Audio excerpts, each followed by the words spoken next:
Congress party ఇచ్చినటువంటి show cause నోటీసును మీకు ప్రదర్శించాలనుకుంటున్నాం. ఎందుకంటే ముట్టిందన్న విషయం తెలవాలి కాబట్టి షోకాజ్ నోటీసు అదే సస్పెన్షన్ ఆర్డర్. ఇది కాంగ్రెస్ పార్టీ మాకు ఇచ్చినటువంటి సస్పెన్షన్ ఆర్డర్. ఇది ఎక్కడ మిస్ కాకూడదని ఫ్రేమ్ కట్టించడం, మళ్ళా నలగకూడదనే ఉద్దేశంతో.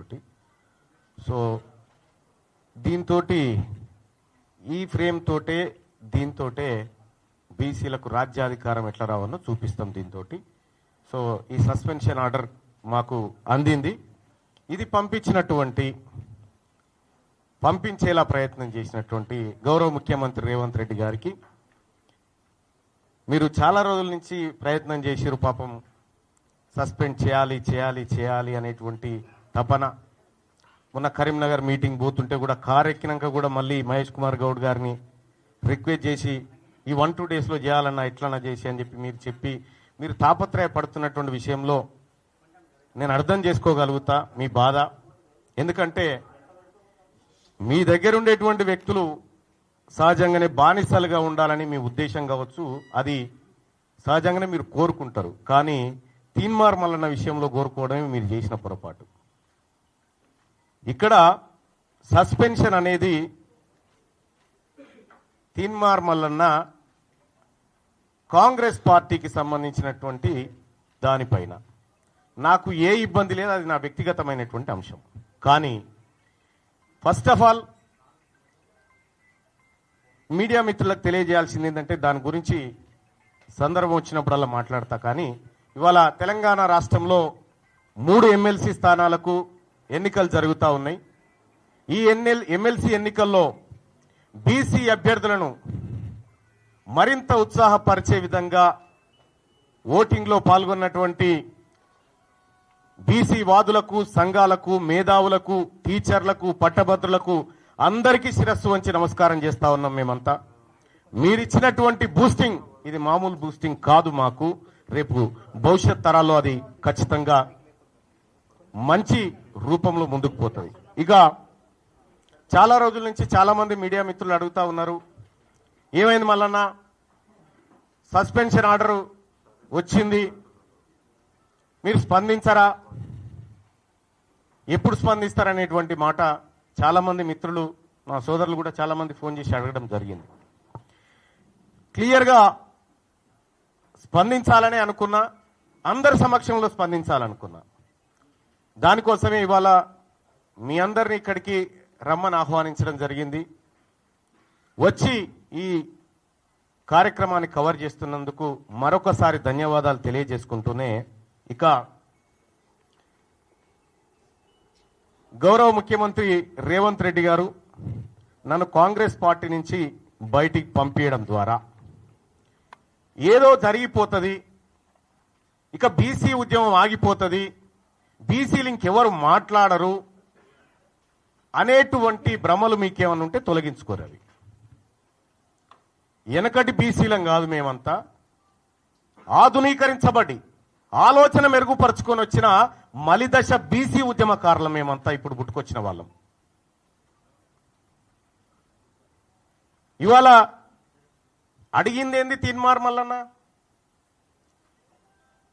తీన్మార్ మల్లన్న అడిగింది కులగణన తప్పు, మీరు ఈ ప్రభుత్వం చేసినటువంటి కులగణన చిత్తు కాగితంతో సమానం, ఇది ఎందుకు పనికిరాదు, ఇది బీసీలను ప్రజలను మోసం చేస్తున్నటువంటి నివేదిక అని చెప్పి తగలబెట్టడం జరిగింది.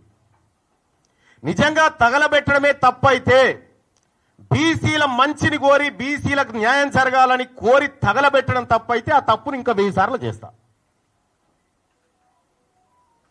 కానీ ఇవాళ మీరే చెప్పిరు, భారతదేశానికే ఆదర్శవంతమైనటువంటి కులగణన మనం చేయబోతా ఉన్నాం, ఇది నా జన్మ సార్థకం అనేటువంటి డైలాగులు పెద్దగా కొట్టిరు. నేను కూడా చెప్పిన, కులగణన చేసే క్రమంలో ముఖ్యమంత్రి గారికి నేను కూడా సూచన చేసిన, 1931 తర్వాత అసలు మా తలకాయలను లెక్కించినోడు లేడు కులాల వారీగా. మీరే మంచి కార్యక్రమం చేపట్టిరు. మీరు చేపట్టే కార్యక్రమం దేశానికి ఆదర్శంగా ఉండాలి, రాహుల్ గాంధీ గారు తల ఎత్తుకొని మాట్లాడే విధంగా ఉండాలి. దీని ఒక పండుగ వాతావరణంలో చేయాలనేటువంటి మాట చెప్పడం జరిగింది. నిజంగా కులగణన సక్సెస్ చేయాలనేటువంటి ఆలోచన గనక రాష్ట్ర ప్రభుత్వానికి అందులో ఉన్న అగ్రవర్ణాలకు నిజంగా ఉంటే కులగణన ప్రారంభోత్సవమే వేడుకలాగా జరిగి ముఖ్యమంత్రి గారు ఆయన ఇంట్లో, మంత్రులు వాళ్ళ ఇళ్లలో, ఎమ్మెల్యేలు కాంగ్రెస్ పార్టీ నాయకులంతా ఎవరింట్లో వాళ్ళు మొదటి రోజు చేసుకొని సమాజానికి ఆదర్శంగా చూపించేటోళ్ళు. గతంలో 2014లో కేసీఆర్ గారు సర్వే చేసినప్పుడు దుబాయ్, బొంబాయి ఎక్కడున్నాడు గురుకొచ్చిండు. అంత పకడ్బందీ ప్రచారం చేసిరు. కానీ ఇవాళ తూతూ మంత్రంగా సమగ్ర కుటుంబ సర్వే అయిపోయే టైంకి, పీరియడ్ ఎండ్ ఏది మొన్న చేసిన సర్వే అయిపోయే టైంకి ముఖ్యమంత్రి గారు పిలుచుకొని ఏదో తూతూ మంత్రంగా ఇచ్చినట్టు చేసిండు. ముఖ్యమంత్రి గారికే గంత నిర్లక్ష్యం ఉన్న తర్వాత మంత్రులకు నిర్లక్ష్యం ఉండదా? కింద క్యాడర్కు నిర్లక్ష్యం ఉండదా? పోనీ చేసిండ్రేదో మీరే చెప్తిరి. ఆదర్శవంతమైన సర్వే ఎప్పుడైతే 100% చేసి 100% లెక్కల్లో పక్కాగా ఎవరి వాటా ఏందో తేల్చి సర్వే బయటికి వస్తే అది ఆదర్శవంతమైంది అంటారు. మీరు చేసినటువంటి సర్వే ఆదర్శవంతమైన సర్వే కాదు. అది అగ్రవర్ణాలను ఎక్కువ చూపించి అనగారిన వర్గాలను తొక్కి పెట్టడానికి మీరు ఉపయోగించుకున్నటువంటి సర్వే. ఈ సర్వేను బీసీ సమాజం ఎట్టి పరిస్థితుల్లో యాక్సెప్ట్ చేయడానికి సిద్ధంగా లేదు. ఎస్, నేను సర్వే రిపోర్ట్ తప్పు అని కాలబెట్టిన తర్వాత అట్లా కాలబెట్టడం తప్పు అని చెప్పి షోకాజ్ నోటీస్ సస్పెన్షన్ చేసినావు. ఒకవేళ నాదే తప్పైతే నువ్వు మళ్ళీ సర్వే ఎందుకు చేసినావు? మరి తీన్మార్మల్లన చేసిందే తప్పైతే మళ్ళీ సర్వే చేయాల్సినటువంటి అవసరం ఎందుకు ఏర్పడ్డది? ఇక్కడ సర్వేలో కూడా క్లియర్గా ఫస్ట్ ఏం చెప్పినాం మనం, 3,54,000 ఇండ్లు ఇంకా సర్వే చేయలే, 16 లక్షల మందిని చేయాల్సి ఉంది అనేటువంటి మాట చెప్పినాం. వాళ్ళు ఎందుకు చేయలేదంటే అయిష్టంగా ఉన్నారు అనే మాట చెప్పినాం. అయిష్టంగా ఉన్నోని దగ్గరికి మళ్ళీ మన ఎమ్యూనరేటర్ని పంపన్నా, లేకపోతే అయిష్టంగా ఉన్నోడే మళ్ళీ మన దగ్గర రావన్నా? నేను ఒకటి అడగదలుచుకున్నా. ఇక్కడ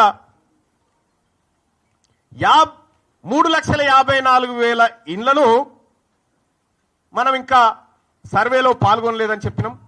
16 లక్షల మంది అని చెప్పినాం. ఈ 16 లక్షల మంది అన్న సంగతి మీకు ఎట్లా తెలిసింది? మీరు ఎట్లా కంక్లూజన్కి వచ్చారు దీని విషయంలో? ఇవాళ ముఖ్యమంత్రి గారే పదే తన ప్రెస్ మీట్లలో మాట్లాడుతూ దొరికిపోతా ఉంటే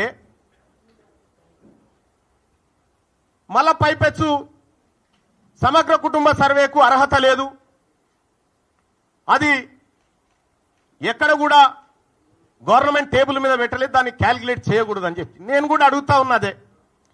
2011 సెన్సస్ అయితే మన యూపీఏ గవర్నమెంటే చేసింది కదా.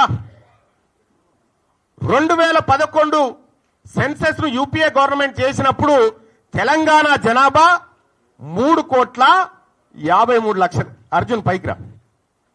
3,53,00,000